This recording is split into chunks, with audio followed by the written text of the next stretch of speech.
Today is the first installment of a new series I'm going to do called The Education of an Investment Banker. And, I get a ton of inbounds every single day, scores of them, more than I can even respond to. So I want to use this as the medium for me to get back to everyone who reaches out to me. I'm truly grateful. I love the questions. I love the comments.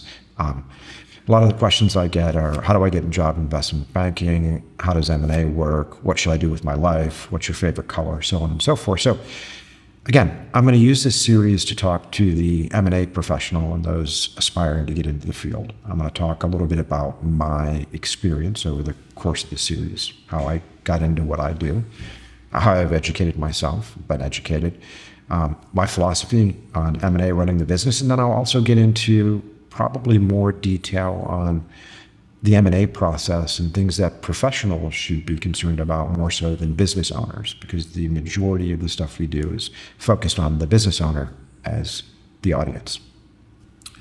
The first thing I'll say about investment banking, when I talk about investment banking, I'm primarily talking about M&A advisory, right? Investment banking is broad. You've got sales and trading, institutional finance. You've got a variety of different, equity capital markets, debt capital markets. But when I talk about investment banking, I'm usually talking about the small vertical within investment banking, which is M&A advisory, which is where I live. I don't do any capital raising. I'm not involved in debt securities. All I do and all I've done for many, many years is M&A advisory, primarily or almost exclusively sell-side M&A advisory. That's where my skill sets best reside. A lot of my folks on my team make fun of me that I can't even use an Excel spreadsheet anymore now. For many years, I was an analyst at a bulge bracket bank, and I was an Excel jockey. But those days, thankfully, are far behind me. But when I think about investment banking and primarily M&A, it's a craft, right? It's not a vocation. It's very similar to the law. A young lawyer gets out of law school, they pretty much can't do anything legal related, right? They have to work under senior attorneys and learn the ropes. They can learn the theory and the case law and so on and so forth in law school, but they probably don't even know how to really file an actual brief until they get into a law firm and work with mentors or senior attorneys to take them out of their way. In a lot of ways, investment banking is the same way, right? Like, there's no investment banking school, right? How I studied collective bargaining and negotiation at Cornell. I took maybe one or two accounting classes. I think I took one finance class. I couldn't do any of that when I got into investment banking, and I learned all of that on the job. Now, it's extremely important to have the quantitative and the financial skills, but I started in 1999, and literally, Goldman Sachs, Credit Suisse, Merrill Lynch was pulling people out of like the Taco Bell drive-through window to work in investment banking just because it was a dot-com bubble, things were blowing up. It was a very different time. But why I mention investment banking is a craft, because I think it's very important to work under somebody who you can learn from and who actually enjoys teaching. I've had some brilliant bosses over the years that weren't particularly good teachers. And of course, you can learn a lot by just being present, like almost through osmosis, and watching what they do. But then I've also had some brilliant bosses who spent time actually teaching us. And the more interest I took in that, the more they were willing to share. And I try to do that in my own practice. I mention that because when I think about investment banking in general, it's like, again, it's similar to a law firm, or it's similar in some ways to the medical profession. It's like, when people hire an investment bank, particularly a boutique investment bank, they're often hiring an individual, right? Just like you go to a law firm. Like I deal with a bunch of law firms around the world. I've got a lot of different law firms that are charging me ridiculous amounts of money. I'm not really hiring the firm per se. I'm hiring particular lawyers. And so when I think about a lot of the questions that I get about how do you break into investment banking? I was fortunate. I went to a target school. I graduated. I didn't even go through recruiting. I went off and did some import-export business for 6 months, and then realized it was going to be a total bust before I started or desired to get into investment banking. And the way I did it was the way everyone does it. Back in those days, email wasn't as prolific in 1999. It existed, but we used fax. I faxed my resume at Merrill Lynch and Credit Suisse and Goldman Sachs. I was faxing my resume left and right. Wasn't getting any response because it was probably ending up in the trash bin. And then I decided, okay, I need to figure out which investment bankers I wanted to work for. Not which investment banks, which investment bankers I wanted to work for, because at the time it was the dot-com bubble and I really wanted to work in the tech space. And Frank Quattrone was working for CSFB out in California, and that's where I wanted to be. I wanted to be, this was the tech group to be at. Microsoft, Gateway, Amazon, Netscape, all these things were going on. And Quattrone and Boutros and those guys were running it. So what I decided to do is, how do I track down Frank Quattrone? Well, that was pretty difficult. But what wasn't difficult was tracking down one of his administrative assistants. And Jennifer, if you're watching this, which I know you're not, I will always be grateful for your help. You changed the course of my life.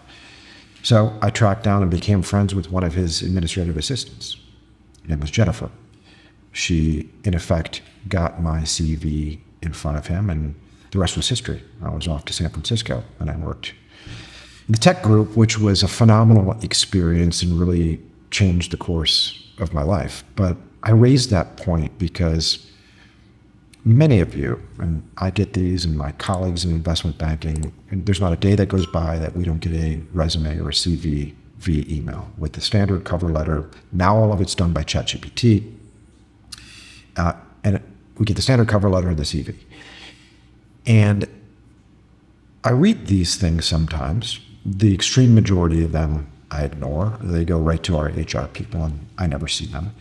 But those that I do see, my question is always like, what's in it for me, right? A typical cover letter is usually your accolades. You went to this school and did that, and yeah, you were a cheerleader, a football guy, blah, blah, blah. Resume, want a job.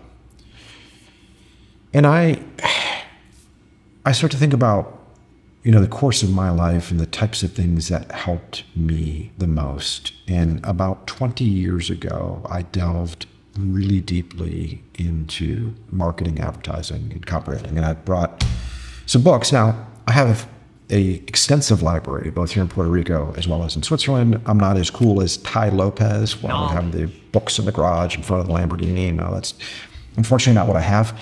But I do have an extensive library, and I do a lot of reading. And some years ago, I really got into copywriting, not because I wanted to be a copywriter, but because I wanted to understand how copywriters and advertisers think. In fact, when I think about our business, my entire business is basically based on this book in a lot of ways by David Ogilvy. This is a brand new copy. I have about 15 copies of this. My main copy is marked up on every single page. I actually don't know where it is, which is why I brought this one. But in a lot of ways, I run Potomac based on the same way David Ogilvy ran Ogilvy and Mather. And I think he is brilliant, one of my virtual mentors. When I think about your job application, it's like copywriting. When you write to somebody, whether you're writing to somebody because you want to buy his business, or you're writing to somebody because you want a job, you got to answer the question, like, what's in it for them? You always want to write for the benefit of the reader. And a lot of people write for the benefit of the writer. So if you've recently written a cover letter, maybe you should take a step back and read it and say, okay, whose benefit am I writing for, right? If I answer the question, what's in it for them in this letter? Another thing that I learned from the School of Copywriting is always make an offer. Always make an offer. Like, where's the offer? I get CVs, I get cover letters. I don't really see offers. Now, you can, of course, send out tons of resumes all over the place. But again, I just an hour ago, I filmed a segment of the Buy Side M&A Masterclass series, and I talked about, sourcing transactions. And I used the example of a guy named Mark who went out and acquired a business from a guy named Jimmy. He did his research up front. He figured out specifically the companies he wanted to target. And he wrote a letter to Jimmy, the business owner, He put it in a FedEx envelope. And he wrote the letter to the benefit of Jimmy, not necessarily the benefit of himself. And he made an offer. So when I think about, your CV, like, what are you willing to do? Like, what sort of compensation do you want? Like, what's your offer? Are you willing to work for, you want to get investment banking? Are you willing to work for 6 months for free? I don't know. If you are, you might want to put that in your cover letter. So in the same way Mark went out and targeted Jimmy, what I would suggest that you guys do, if you really want to get investment banking, don't worry so much about the bank. Sure, you could say, oh, I want to work for XYZ investment bank. That's all well and good.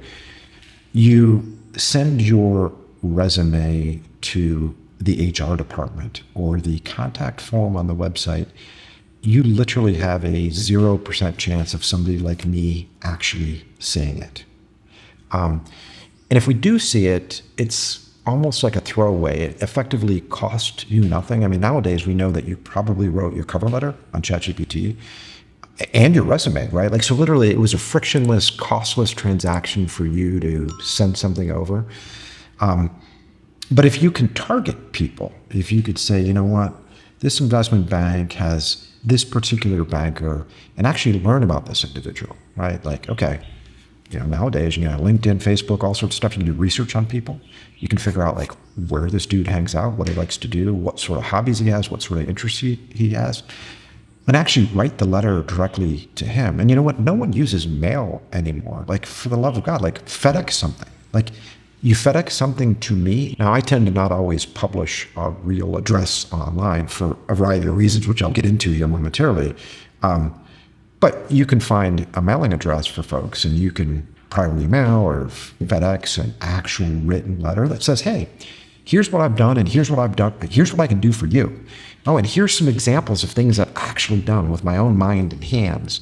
Oh, and by the way, here's some folks that I've worked for, and here's their references. Here's what they have to say about me.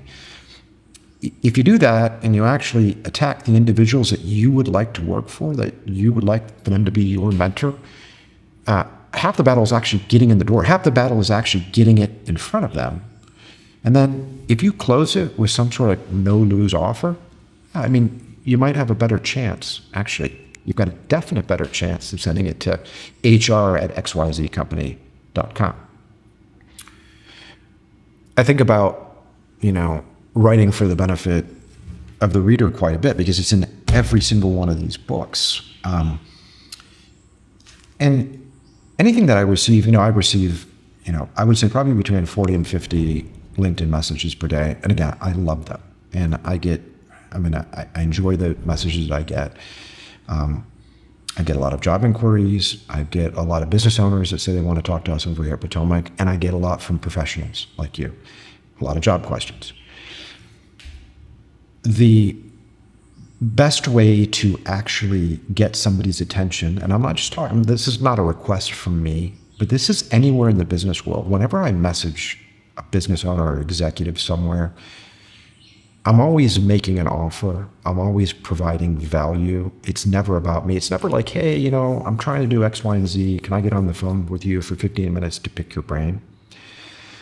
I find that very busy people can do that, but they're going to schedule you out 2 years from now. Because if you look at my schedule, I travel extensively internationally. I literally just landed from the Middle East 2 days ago.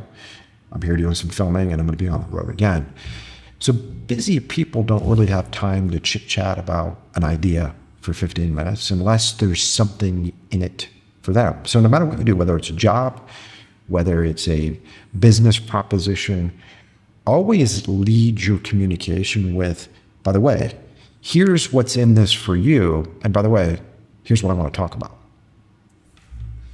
So my best advice to those of you who actually want to get an investment banker is to target the bankers that you want to work with. Figure out a proposition, a value proposition for yourself, put together a nice package, and actually get it in their hand. That would be my advice. Now, there's folks that go to the opposite end of the spectrum and do some things that probably I wouldn't do. Last week I was in Asia, and one of the YouTube viewers hopped on a plane from London and flew to Puerto Rico. He's writing a book. He wanted to interview me for a book. Unfortunately, I flew out of town last minute. It's not like we had a scheduled meeting and I ducked out on him. I was shocked that he showed up, and one of my colleagues called me, and I was 12 hours ahead, and called me up and said, "Hey, there's a guy here. He's looking for you." I appreciate his tenacity. Of course, what he did does sound like something I would have done. As a matter of fact, when I was applying investment banking, I did hop on a plane and go to London, and I interviewed with Lehman Brothers. My point in saying all that is if you do something crazy and daring, number one, please make sure that the individual with whom you want to see is in the country. That's probably important. And I don't know if it's a really good idea surprising people per se. But anyway, this fella took the opportunity to fly across the world to come see me. I missed him. He certainly got my attention, and I'm going to help him now that I'm back on what he's doing with his book. A couple other things I want to talk about with regard to investment banking jobs is, we live in a world where technology is rapidly replacing the mundane and routine in our business. So in investment banking, when I started, I was an Excel jockey, right? So I would put together financial statements and financial models on Excel and PowerPoints and presentations and all sorts of stuff. We're seeing in real time, 2024, 2025, and by sometime in 2026, it's very unlikely that there'll be much human interaction, meaning most of these financial models now can be created by AI. AI can probably put together a better SIM or pitch deck than you can. Make it written better, more coherent, better design. So all of the things financial analysts have done traditionally at investment banks is disappearing. And so, even over here at Potomac, we have invested extensively. We have a chief AI architect who works for the firm. We are really focused on the AI infrastructure. Now, I say all of that because there are table stakes in the deal world, and the majority of the things that I talk about in my master classes are related to negotiation and psychology and advertising and marketing and sales and so on and so forth. But in investment banking, you've got to understand accounting. You've got to understand finance. You've got to understand how to put together an Excel model. You've got to understand valuation. These are table stakes, and you have to learn. Those, however, those are not big value creation levers. So the individuals who really succeed in investment banking over time have two skill sets. They're able to sell so they can bring on clients, and they're able to solve problems, like solve their clients' problems. Otherwise, why hire an investment bank to begin with? And I solve one major problem here, which is the sale of a business, right? Getting the highest price and the best terms for our clients. And I do that by focusing on our core, which is M&A expertise. So over here, we don't do a lot of different things. We focus on our core. It's like if you've got a heart problem, I'll give you a real example. My father had prostate cancer some years ago, and his urologist was like, I'm a urologist, but I'm also a surgeon, and, I work part-time as a greeter at Walmart. I'm not sure what else he did. And my father was going to have his prostate removed by this dude who was like a local guy. And I went in there and I asked him, I'm like, how many of these do you do a day? And he's like, I do 1 or 2 a week. Then I went to the University of Chicago and I talked to another guy, and he's like, I do 3 a day. And I've done it for decades. I'm like, that's the guy you want, right? The guy who focuses on one thing. He's not a urologist. He doesn't care about a bladder infection. He's not concerned about your kidneys. He is focused on safely and effectively removing that little gland between your legs. It's the same thing with what I do. The core of our product is M&A advisory, and we focus on that skill. And I think as a younger person, you got to get the table stakes in, which is the finance and the accounting and the modeling and so on and so forth. But after that, there's not many places you can go unless you develop other skill sets. And within my own firm, I have a very, very heavy focus on psychological training, because I think that's very key to understanding the minds of buyers and sellers. We're focused on, if you've watched the master classes, you understand the types of things that we focus on over here. And I think those are important to learn. So over the course of this series, and I'll continue to do this as long as I get questions, you have people often ask me, what books do you read? And today, I'm just going to talk about the copywriting books, but all of these sorts of things have had a dramatic impact on my life. Like, for example, and by the way, I'm not telling you to go out and buy any of these books. Like Breakthrough Advertising by Eugene Schwartz. It took me like 2 years to read this. I kid you not. There's actually parts of it I still don't understand. But one of the most important things that helped me shape the business that we're in is that, demand in a market can't be created. It can only be channeled. So advertising channels demand. And when I started to think about this concept in my own business, it's like, there's a lot of businesses out there that can't be sold, right? It's just, there's not enough buyers, or there's a variety of reasons, but usually there's no market for that sort of business. And that does exist. That's not most companies, but that happens. And so as I began to build this firm, I literally took a playbook, a page right on this is the playbook, and said, okay, I want to focus on industries that are actually consolidating, where I've got large publicly traded companies, I got private equity firms, and they're buying a bunch of these middle market companies. The demand already existed. I just needed to channel it. So from a copywriting and advertising perspective, like I owe a great deal to now deceased Eugene Schwartz. This was very helpful to me. This book, I love Drayton Bird. Sales letters that sell. Now, Drayton talks a lot about the same sorts of things I just said to you. Like, for example, a quick passage.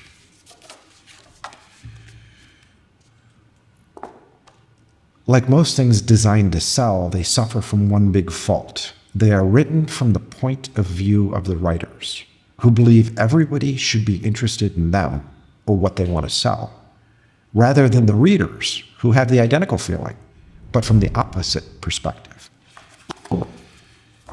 So there can be a lot to be learned from guys like Drayton Bird. I'm not going to go through all of these.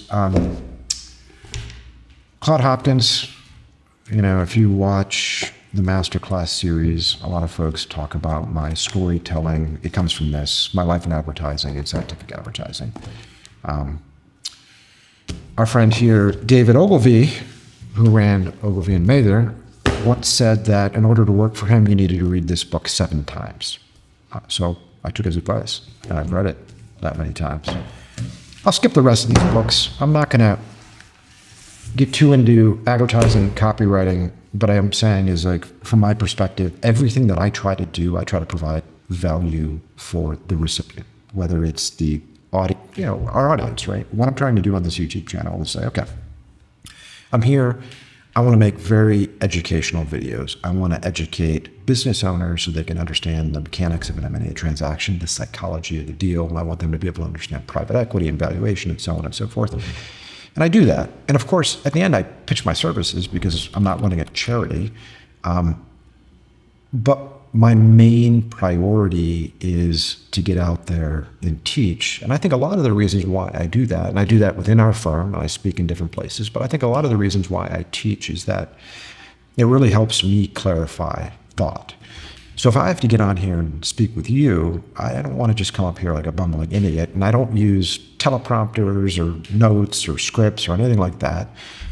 But I think about what I want to say, and I try to organize my thoughts, and it kind of helps me refine my philosophy on psychology and negotiation and M&A. So it's been beneficial to me personally, and I hope also it's beneficial to you. Now, I'll continue with this series as long as I get great questions. In a perfect world, you'll put your questions here on YouTube, because my team, who's more competent than me, and disciplined, by the way, will be able to pull down the comments, and I will attempt to answer your questions. Alternatively, you can join me on LinkedIn. That link is below in the description. You can send me a message. It's going to be slower. It's going to be less reliable, but eventually I or my assistant will get to that. Again, I'm Paul Giannamore. Thank you for joining me. See you on the next one.